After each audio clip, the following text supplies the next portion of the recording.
Go back Marwadi వివాదం రోజు రోజుకి ముదురుతోంది. చిన్న వ్యాపారుల్ని కాపాడాలంటూ మేధావులంతా సదస్సు నిర్వహించారు. తెలంగాణ ప్రజలు వెనకబడి ఉన్నారని, స్థానిక వ్యాపారుల్ని ప్రభుత్వమే కాపాడాలని ప్రొఫెసర్ హరగోపాల్ డిమాండ్ చేశారు. గుజరాత్ వ్యాపారులకు రాజకీయ నాయకులతో మంచి సంబంధాలున్నాయని, తెలంగాణ వ్యాపారులు వారితో పోటీ పడలేకపోతున్నారని అన్నారు హరగోపాల్.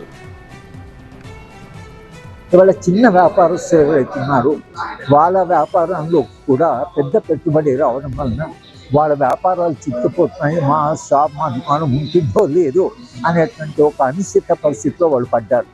కనుక చిన్న చిన్న వ్యాపారస్తులందరూ కూడా మాకు ఏదైనా భద్రత కావాలి, ఈ పెద్ద పెట్టుబడితో ఇంత సంపన్నులతో మేము పోటీ పడలేము అనేటువంటి వాళ్ళ ప్రధానమైన సమస్య.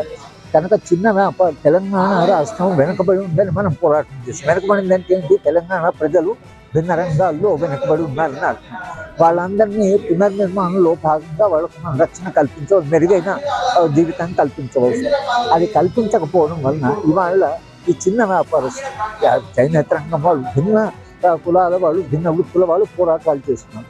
ఈ చిన్న వ్యాపారస్తులు ఇవాళ మొదటిసారిగా తమకు భద్రత లేదు, తమ వ్యాపారం నిలుస్తుందో లేదు అనేటువంటి ఒక ఆందోళన ఇవాళ తెలంగాణలో వచ్చింది. దీనికి ప్రభుత్వము కనీసము 5 లక్షల జనాభా ఉండే పట్టణాల దాకా ఈ బయట వాళ్ళు వ్యాపారం పెట్టకుండా ఇక లోకల్ వ్యాపారస్తులు ఎవరు ఉన్నారో వాళ్ళని కాపాడాల్సిన బాధ్యత ప్రభుత్వం.